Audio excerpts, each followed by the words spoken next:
السلام علیکم ورحمۃ اللہ وبرکاتہ۔ نحمدہ ونصلی علی رسولہ الکریم، اما بعد، اعوذ باللہ من الشیطان الرجیم، بسم اللہ الرحمن الرحیم۔ آج ہم حدیث نمبر 115 پڑھیں گے، جو باب الحیض کی پہلی حدیث ہے۔ یہ حیض عورت پر ایک ایسی کیفیت ہے جو ہر ماہ اس کو یہ کیفیت لاحق ہوتی ہے، اور شریعت نے اس کے بارے میں ہمیں چند مسائل بتائے ہیں۔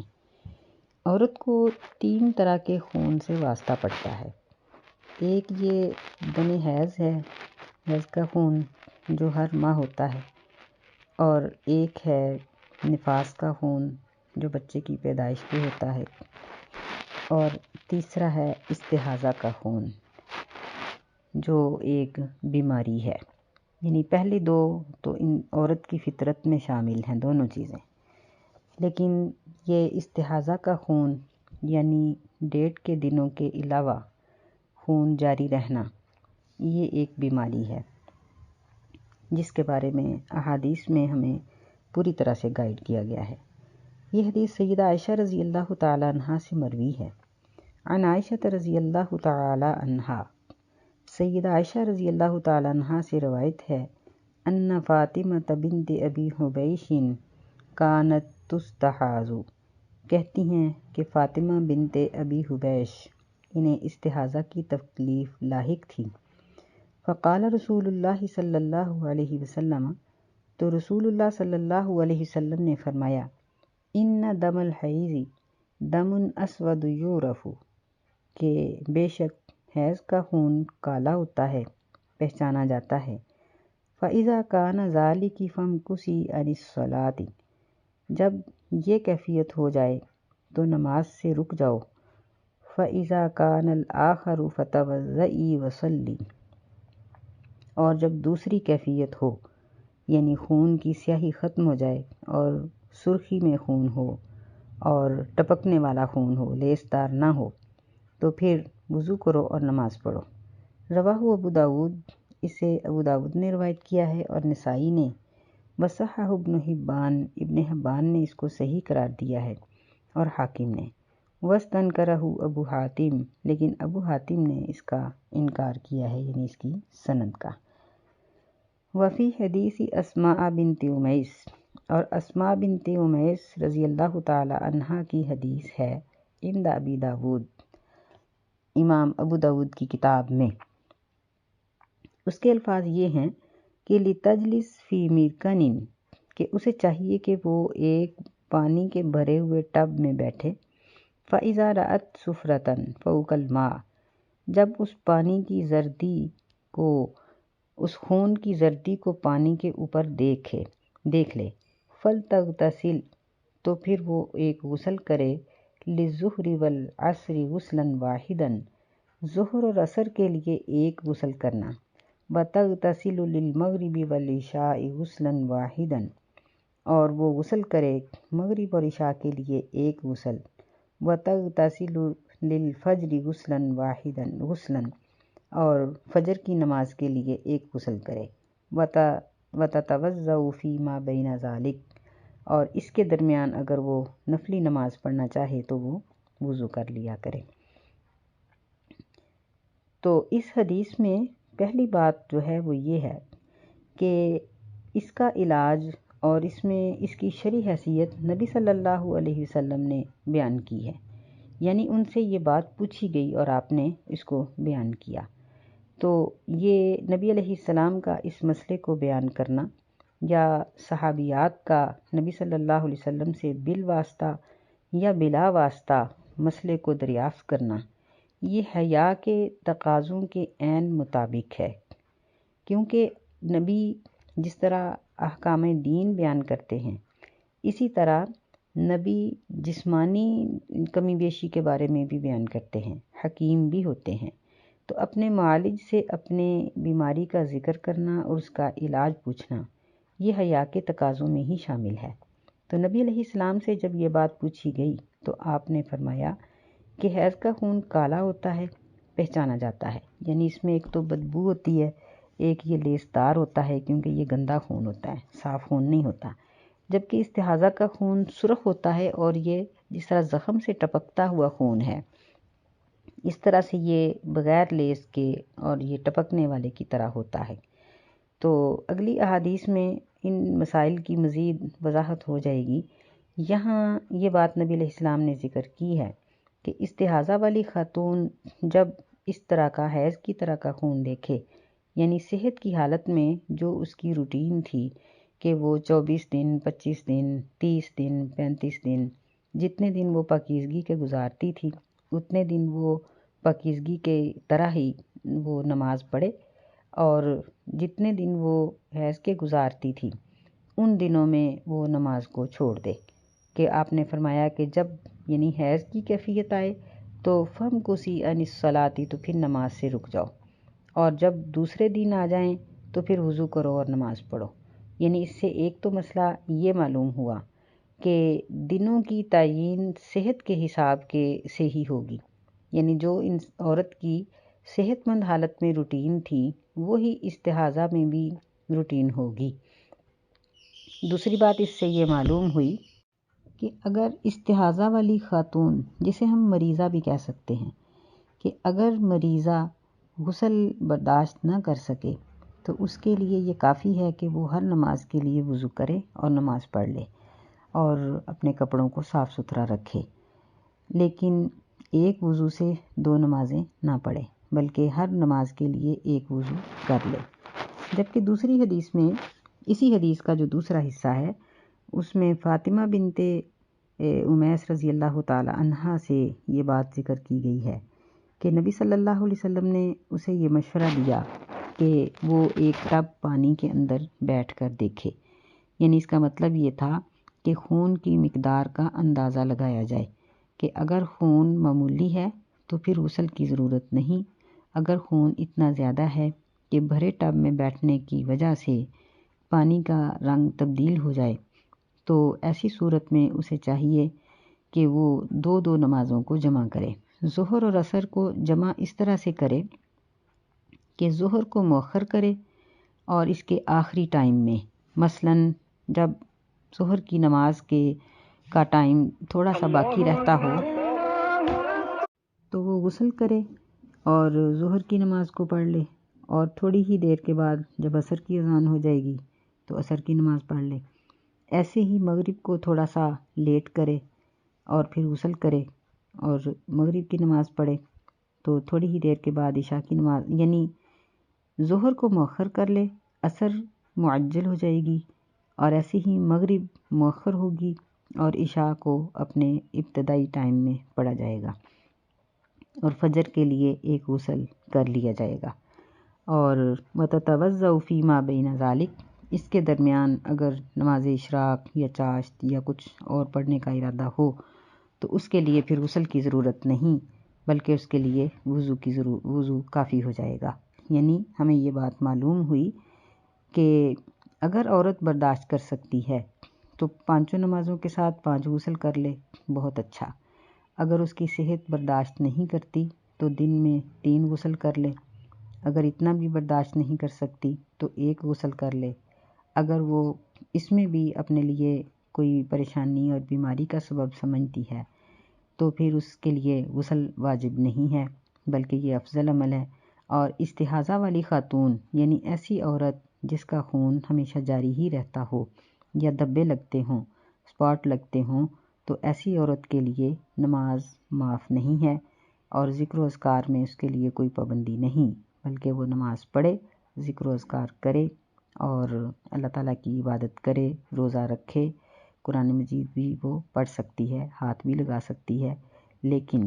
حیض کے دنوں میں وہ قرآن مجید کو چھوئے گی نہیں بلکہ صرف پڑھ سکتی ہے۔ اللہ تعالیٰ ہمیں سمجھنے وعن حمنہ بنت جحش، حمنہ بنت جحش رضی اللہ تعالی عنہا سے روایت ہے، کہتی ہیں کنت استحاض حیضۃ کبیرۃ شدیدہ، مجھے استحاضہ کی تکلیف تھی بہت ہی سخت قسم کی، یعنی بڑی کثرت سے خون ہر وقت آتا رہتا تھا۔ فأتیت النبی صلی اللہ علیہ وسلم استفتیہ، میں نبی صلی اللہ علیہ وسلم کے پاس آئی اور آپ سے میں نے اس کے بارے میں پوچھا۔ فقالا، پس آپ نے فرمایا، انما ہی رکضۃ من الشیطان، بے شک یہ ایک شیطان کا چوکا ہے، یعنی شیطان ایک چوکا مار دیتا ہے ایسی عورت کو۔ فتحیزی ستۃ ایام او سبعۃ، تم حیض کے دن گزارو 6 یا 7، ثم اغتسلی، پھر غسل کر لیا کرو۔ فاذا استنقعت فصلی، پس جب تم یعنی ان دنوں کو کاٹ چکو یعنی پورا کر چکو تو پھر تم نماز پڑھ لیا کرو۔ 24 او 23، 24 دن یا 23 دن۔ وصومی وصلی، اور اس دوران روزہ بھی رکھو اور نماز بھی پڑھو۔ فإن ذلک یجزئک، یہ تیرے لیے کافی ہوگا۔ وکذلک فافعلی کلما تحیض النساء کما تحیض النساء، اور اسی طرح ہی تم کرتی رہو جس طرح عورتیں حیض کے دن گزارتی ہیں۔ وَإِن قَوِيتِ عَلَىٰ أَن تُؤَخِّرِ الظُّهْرَ وَتُعَجِّلِ الْعَصْرَ ثُمَّ تَغْتَسِلِي حِينَ تَطْهُرِينَ وَتُصَلِّينَ الظُّهْرَ وَالْعَصْرَ جَمِيعًا، اور اگر تمہارے اندر اتنی قوت ہو یعنی صحت اس چیز کی اجازت دے تو ایسا کر لو، ان تؤخری الظہر، کہ ظہر کو ذرا لیٹ کر لو اور عصر کو جلدی کر لو، پھر تم غسل کر لو حین تطہرین، یعنی جب تم پاک ہو جاؤ، اور تم نماز پڑھو ظہر اور عصر کی اکٹھی۔ ثم تؤخرین المغرب وتعجلین العشاء، پھر مغرب کو لیٹ کر لو اور عشاء کو جلدی کر لو۔ ثم تغتسلین، پھر تم غسل کر لو، وتجمعین بین الصلاتین، اور ان دونوں نمازوں کو جمع کر لو۔ فافعلی، تو ایسا کر لیا کرو۔ وتغتسلین مع الصبح وتصلین، اور نماز صبح کے لیے نماز فجر کے لیے بھی ایک غسل کر لیا کرو اور اسے پڑھ لیا کرو۔ قال وهو اعجب الامرین الی، نبی صلی اللہ علیہ وسلم نے یہ بات بھی فرمائی کہ مجھے یہ دونوں کاموں میں سے یہ زیادہ پسند ہے۔ رواہ الخمسہ، اسے خمسہ نے روایت کیا ہے لیکن نسائی میں یہ حدیث نہیں ہے، اور ترمذی نے اس کو صحیح قرار دیا ہے اور بخاری نے اس کو حسن درجے کی قرار دیا ہے۔ یہاں نبی صلی اللہ علیہ وسلم نے سیدہ حمنہ کو 2 طریقے بتائے، ایک یہ کہ ہر نماز کے لیے غسل کرو، اور دوسرا یہ کہ 2 نمازوں کو اکٹھا کرو اور فجر کے لیے ایک غسل کرو، یعنی دن میں 3 غسل ہو جائیں گے۔ پھر آپ نے فرمایا کہ یہ مجھے دونوں کاموں میں سے پسند ہے، یعنی اس میں ہر نماز کے لیے غسل کرنے کی نسبت اس میں مشقت کم ہے اور تم ایسا کر لیا کرو۔ یعنی ایک تو یہ بات ہمیں معلوم ہو گئی کہ ہر نماز کے ساتھ بھی غسل ہو سکتا ہے، 2 نمازوں کو جمع بھی کیا جا سکتا ہے۔ اگر کسی میں اتنی قوت نہ ہو تو وہ روزانہ 1 مرتبہ غسل کر لے، اگر کوئی ایسا بھی نہیں کر سکتی تو پھر اس کے لیے غسل واجب نہیں ہے، بلکہ وہ ہر نماز کے لیے وضو کرے اور ایک وضو کے ساتھ 1 نماز پڑھے۔ یعنی بیماری کی شدت کے ساتھ ساتھ حکم بدلتا جائے گا، بیماری کی شدت اور صحت کی کمزوری۔ اگر صحت برداشت کرے تو مشقت زیادہ اٹھا لی جائے، اگر نہ برداشت کرے تو شریعت اس میں سہولت دے دیتی ہے۔ یعنی ایک تو ہمیں اس حدیث سے یہ مسئلہ معلوم ہو گیا۔ دوسرا یہ معلوم ہوا کہ عام طور پر عورت کے 6 یا 7 دن گزرتے ہیں، لیکن حیض کی مدت میں اختلاف ہے۔ بعض ائمہ نے اس کو 15 دن تک کہا ہے، یعنی اگر ایک عورت کو ڈیٹ آتی ہے اور وہ جاری رہتی ہے اور اس کی رنگت اور اس کی بو بھی حیض کی طرح کی ہی ہوتی ہے تو 15 دن تک وہ نماز چھوڑ سکتی ہے، اور اگر اس سے بھی دن اوپر گزر جائیں گے تو پھر اسے چاہیے کہ وہ غسل کرے اور نماز پڑھے۔ اور بعض نے یہ مدت اس کی زیادہ سے زیادہ 10 دن کہی ہے، اور کم از کم کا کوئی اس کی میعاد مقرر نہیں ہے، یعنی کم از کم یہ ایسے بھی ہو سکتا ہے کہ بعض علاقوں کے لحاظ سے 1 آدھ دھبا ہی لگے۔ تو دراصل یہ یا تو عورت کی اپنی طبیعت کے مطابق ہوتا ہے، بعض عورتیں گرم طبیعت کی ہوتی ہیں، بعض ٹھنڈی کی، اور پھر علاقے کی گرمی اور سردی کے حساب سے بھی ڈیٹ کے دنوں میں فرق آ جاتا ہے۔ پھر بعض اوقات موسمی تغیرات کی وجہ سے بھی، مثلا سردی کی کثرت ہو گئی یا گرمی کی کثرت ہوئی تو ٹھنڈا پانی کثرت سے پیا گیا تو اس سے بھی ڈیٹ کے دنوں میں فرق آ جاتا ہے، لیکن جو عام صورت بتائی گئی ہے وہ یہی ہے کہ 6-7 دن ڈیٹ کے ہوں اور 23-24 دن پاکیزگی کے گزارے جائیں۔ یہاں اس حدیث سے ہمیں یہ بات اچھی طرح سے یاد کرنی چاہیے کہ یہ 6-7 دن یہ واجب نہیں ہے۔ اگر کوئی عورت 2 دن 3 دن 5 دن کے بعد فارغ ہو جائے تو اس کے لیے لازم ہے کہ جب بھی اس کی بلیڈنگ ختم ہو یعنی سرخی ختم ہو تو وہ فوراً غسل کرے اور نماز پڑھے۔ اور بعض ائمہ نے احتیاط کے طور پر یہ کہا ہے کہ غسل حیض سے فارغ ہونے کے بعد پہلی 2 نمازیں بھی پڑھ لی جائیں۔ مثلاً اگر کوئی مغرب کے وقت غسل کرتی ہے تو وہ ظہر عصر کی نماز کی قضا دے دے، یا اسے 100% یقین ہو کہ میں اس نماز تک فارغ نہیں تھی۔ اگر اس نے انتظار میں کچھ وقت گزار کے غسل کیا ہے تو اس کے لیے بہت بہتر ہے کہ آخرت کی سزا پانے سے بچ جائے اور دنیا میں وہ پچھلی 2 نمازوں کی قضا دے دے۔ تو اس طرح سے ہمیں یعنی یہ بات معلوم ہو گئی کہ جو لوگ فکس رکھتے ہیں کہ صاف ہو جائیں یا نہ وہ 8 دن کے بعد غسل کرتی ہیں، یہ غلط ہے۔ اور ایسے ہی بلا وجہ غسل حیض کو لیٹ کرنا اور نمازوں کو چھوڑ دینا یہ سراسر خسارہ ہے۔ ان نمازوں کا حساب دینا پڑے گا، لیکن جو نمازیں حالت حیض میں چھوٹتی ہیں ان کی قضا نہیں ہے۔ اور ایک بات یہاں یہ بھی یاد رکھنے کی ہے کہ حالت حیض میں چھوڑے ہوئے روزوں کی قضا ہے۔ اسی طرح نفاس جسے ہم چھلا کہتے ہیں اس میں چھوڑے ہوئے روزوں کی بھی قضا ہے۔ صحت مند ماں کے لیے ضروری ہے کہ وہ روزے خود رکھے اور فدیہ نہیں دے گی، یعنی صحت مند عورت کا فدیہ نہیں لگتا۔ ظاہر بات ہے کہ جب عورت بچے پیدا کر رہی ہوتی ہے اس وقت وہ صحت کی حالت میں ہوتی ہے، بیمار اور لاغر عورت تو ایسا کر ہی نہیں سکتی۔ تو عورت کے لیے یہ ضروری ہے کہ وہ نفاس اور حیض کے چھوڑے ہوئے روزوں کی قضا دے اور اگلا رمضان شروع ہونے سے پہلے اپنی قضا کو پورا کرنے کی کوشش کرے۔ اگر اس کے روزے سارے نہ بھی رکھے جا سکیں تو کم از کم رکھنا ضرور شروع کرے۔ یعنی فرض کریں کہ اگر اس کے چند روزے ہیں اور اس نے سال بھر بڑی کوشش کی لیکن بیماری کی وجہ سے یا بچے کی رضاعت کی وجہ سے یا حمل کی وجہ سے وہ نہیں رکھ سکی تو کچھ نہ کچھ 1-2 ضرور رکھے تاکہ اس کی قضا شروع ہو سکے، اور باقی اگلے رمضان کے بعد دوبارہ اس کی قضا کو پورا کرے۔ یہاں ایک بات یہ بھی قابل ذکر ہے کہ مسئلے کو پوچھنے میں حیا نہیں ہونی چاہیے، البتہ الفاظ کو استعمال کرنے میں حیا ہونی چاہیے۔ کہ جس طرح ہم ڈاکٹر کے پاس جاتے ہیں اور وہاں اپنی پوری مرض کو بیان کر دیتے ہیں، تو نبی صلی اللہ علیہ وسلم کے پاس جب خواتین اپنے مسائل کو پوچھنے کے لیے آتی تھیں تو ڈھکے چھپے الفاظ کے ساتھ بیان کرتی تھیں۔ اب یہاں بھی یہ لفظ حیض استعمال کیا گیا ہے، حالانکہ اس کی کیفیت بھی بیان ہو سکتی تھی لیکن اس کو نہیں بیان کیا گیا، صرف یہ لفظ بیان کیا گیا ہے۔ تو ہمیں یہ چاہیے کہ ہم مسئلہ پوچھنے میں شرم محسوس نہ کریں۔ البتہ بعض اوقات صحابیات آتی تھیں تو نبی صلی اللہ علیہ وسلم کی ازواج مطہرات کے ذریعے مسئلہ پوچھتی تھیں۔ یہاں بھی امکان ہے کہ انہوں نے نبی علیہ السلام کی زوجہ محترمہ کے ذریعے سے ہی پوچھا ہو، تو ہمیں مسئلہ پوچھ لینا چاہیے اور اس کے لیے کوئی بہترین ذریعہ اختیار کر لینا چاہیے۔ اگلی حدیث سیدہ عائشہ رضی اللہ تعالیٰ عنہا سے مروی ہے، وہ کہتی ہیں کہ ان ام حبیبہ بنت جحش، بے شک ام حبیبہ بنت جحش یہ نبی صلی اللہ علیہ وسلم کی زوجہ محترمہ تھیں، شکت الی رسول اللہ صلی اللہ علیہ وسلم الدم، انہوں نے نبی صلی اللہ علیہ وسلم کو خون کی شکایت کی یعنی استحاضہ کی شکایت کی۔ فقال، آپ نے فرمایا، امکثی قدر ما کانت تحبسکی حیضتکی، کہ اتنے دن نماز سے رکی رہو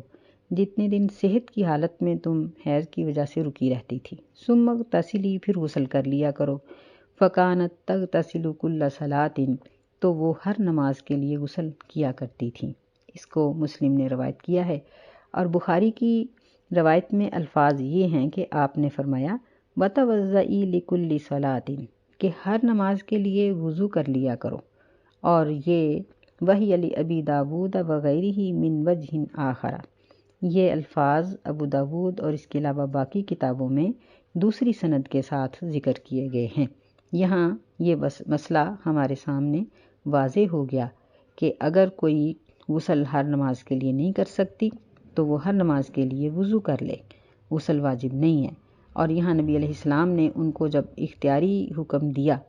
تو انہوں نے زیادہ پاکیزگی کو اختیار کیا اور وہ ہر نماز کے لیے غسل کر لیا کرتی تھیں، یعنی ان کی صحت اس چیز کو برداشت کرتی تھی اور وہ ایسا کر لیتی تھیں۔ اللہ تعالی ہم سب کو نمازی بننے کی توفیق دے اور ہمیں پاکیزگی عطا فرمائے، آمین۔ السلام علیکم ورحمۃ اللہ وبرکاتہ۔